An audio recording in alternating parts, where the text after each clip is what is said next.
So it's not long to go now before the longest day challenge on the 21st of June. Bike's all set and I'm beginning to crap it.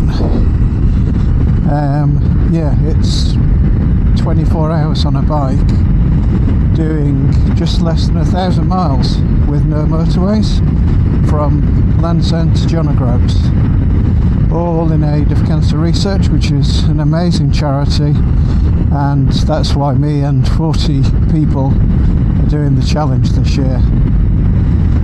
I believe it's the 14th year that the challenge has been happening, and so far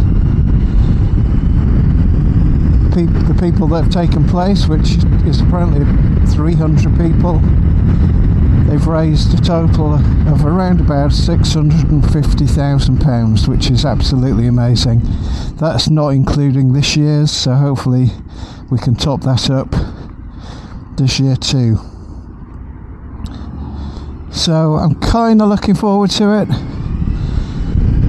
It's an excuse, I suppose, to be on the bike for a long time, but I've never ridden for that long and that far in one stint. I rode up to Yorkshire a month or so ago from my hometown in Wiltshire, and spent about 10 hours on the bike, did 430 miles, and yeah, it was a round trip from home to Yorkshire and back in a day. I stopped off to say hi to my family up there and then rode home. But I got home and suddenly realised that the longest day challenge is more than double that. So I'm going to be on the bike for more than double the time, and I've got more than double the distance to do. Which put it all into perspective, really. I've also got to do 5 pit stops on the way up to John O'Groats. I think those are essentially to make sure that we're following the predefined route, but also to make sure that we're doing okay, and there'll be support there for our bikes if needed.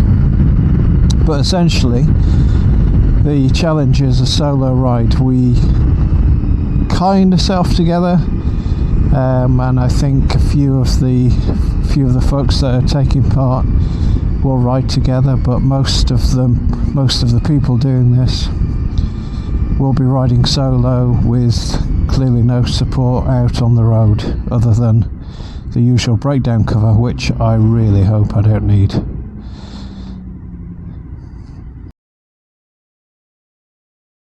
The bike's all set, can't really think of anything else that I need to do. Did an oil and filter change. I met up with Matt from Motorbikes with Matt, and hopefully this video will be out soon. He kindly helped to promote the challenge and also had a go on the bike, this bike that I bought from him to do the challenge on. So the bike's ready. I'm kind of ready, mentally probably not, but as ready as I will be. I obviously need to ride down to Land's End the day before the challenge starts, and then ride back home from John O'Groats, which I think is going to be probably the most painful bit, really. I'm stopping off in Yorkshire on the way down to see my family, which I'm looking forward to. But that's 12 hours from John O'Groats to Yorkshire. It kind of puts it into perspective, really, how much of a challenge this is and how bloody big our country is. So if you haven't already, it would be great if you could support me and the charity. Thanks for watching.